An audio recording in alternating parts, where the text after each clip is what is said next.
I won't. We won't make each other cry. Okay. Well, you're already crying. Do you want a minute? We don't have to talk about... No, sorry, I just started thinking about... I know. Yeah. Emotions run high in interviews. Celebrities may be prone to sarcastic dismissals or angry outbursts. There are also moments when the interviewer touches a different type of nerve. They talk about a topic or speak in such a way that the celebrity can't help but tear up. Keep watching to see heartbreaking moments when celebrities cry during interviews. Lindsay Lohan.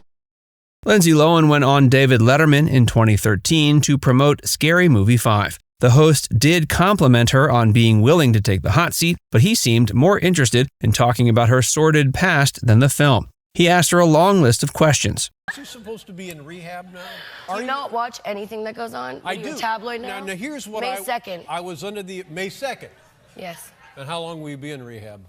3 months. How many times have you been in? Several. And how will this time be different? What are they rehabbing, first of all? What is on their list? What are they going to work on when you walk through the door? Is it like alcohol? Do you drink too much? We've discussed this in the past. Did we really? When you go to the rehab, what do they do? We're here for a movie. Lindsay wiped away tears at several points during the interview. David's inability to leave the past behind certainly made it harder for her and viewers to do so. Jennifer Aniston. Interviews between friends can get emotional, but what about an interview about Friends, the mega-hit sitcom? Jennifer Aniston, who played Rachel, appeared on Variety on Actors on Actors. She was joined by Abbott Elementary creator and star Quinta Brunson. A producer prodded her to ask what it was like to watch Friends 30 years later. Oh, God, don't make me cry. Quinta insisted that they could take a moment to let her compose herself. Jennifer insisted that it was okay because she was only full of happy memories. As she said, I remember the day that it was going to premiere, on television, on NBC. And me and Matthew Perry were having lunch somewhere, and we knew Lisa was getting her hair colored. So we ran into the hair salon, and I snuck up, and she was in the sink, the hair bowl, and I took the nozzle and just started washing her hair from the guy that was supposed to be doing it. And it definitely flew out of control, and that was unfortunate. But the excitement we had, and it feels like yesterday. Emotions were high because the interview came after the recent death of Jennifer's co-star Matthew Perry on October 28, 2023. She said on Instagram that the news gave her, quote, an insane wave of emotions. She admitted the cast had always felt like a tight group of 6. Chadwick Boseman.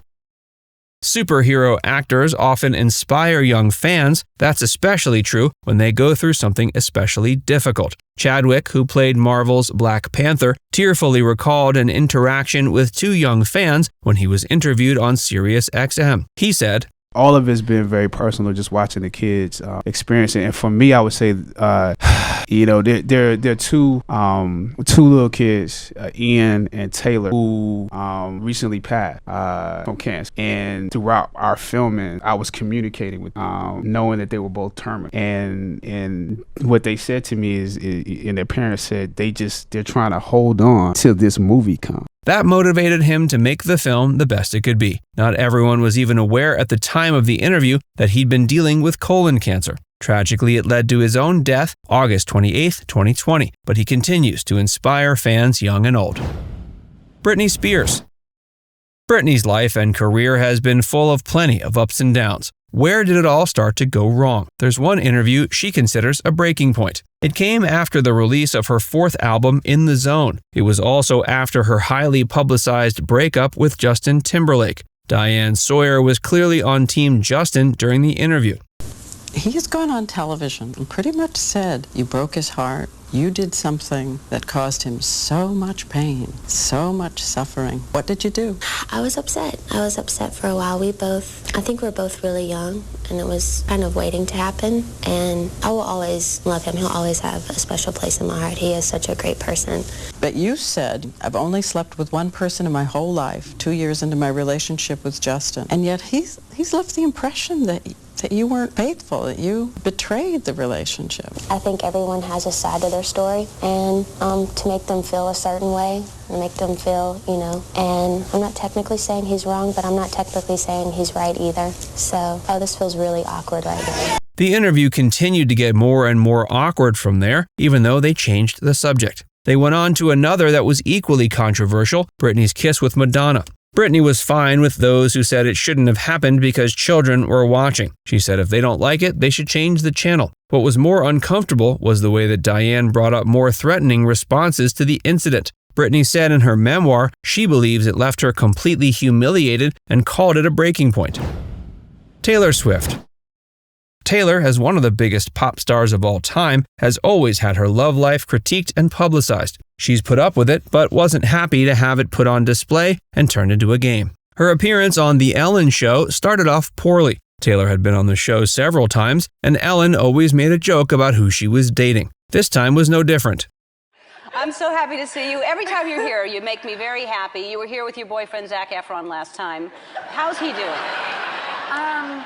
We actually never dated. Yes, you did. Taylor tried to take it in stride. She continually denied that she dated Zac, even as Ellen insisted she had several times. Then Ellen decided to turn it into a game. She'd show pictures on the screen, and the pop star had to ring a bell if she'd ever dated them. Taylor was hesitant, saying, I don't know if I'm going to do this. Yeah, you will. This is the one thing that I have. It's like the one shred of dignity that I have. The bit went on, but became less of a joke when they got to John Mayer, who she had recently broken up with. Taylor got emotional and even seemed a bit afraid, saying she eventually began to see the joke as hurtful. In her own words, It makes me feel so bad about myself. Every time I come up here, you put like a different dude up there on the screen. And it just makes me really question like what I stand for as a human being. There's never been two guys on the screen 2 visits in a row. It's sad. Vin Diesel. The Fast and Furious films are known for 2 things: cars and family. They all eventually became connected in an unfortunate, tragic way. Paul Walker died in a car accident before filming on Fast 7 began. When he was interviewed about the tragic loss, star Vin Diesel admitted, I mean, that's why I wore the glasses, just in case we were going to go into this topic, so that it didn't get too emotional.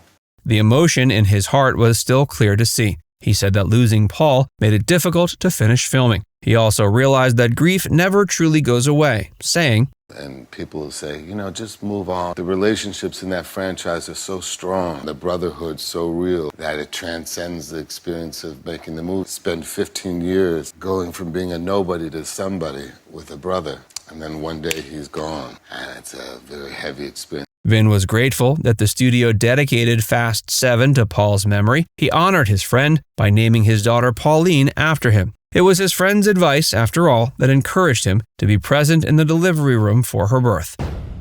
Tracy Morgan. Tracy also had experience with tragic car accidents. He nearly lost his life and was in a coma after a major crash in 2014. His friend, James McNair, was also in the car but didn't survive. Tracy says that when he was conscious, he learned about his friend's death. He said, I love comedy.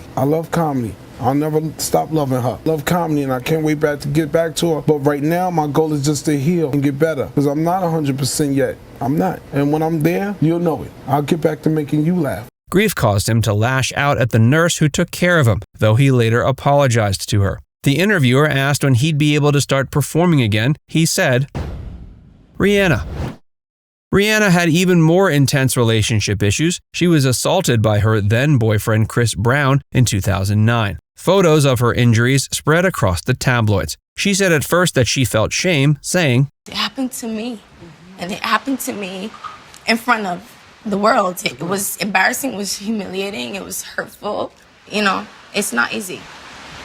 I lost my best friend. Rihanna also mentioned her instinct to protect him at first, saying, It was a weird, confusing space to be in, because as angry as I was, as angry and hurt and betrayed, I just felt like he made that mistake because he needed help. And who's gonna help him? Nobody's gonna say he needs help.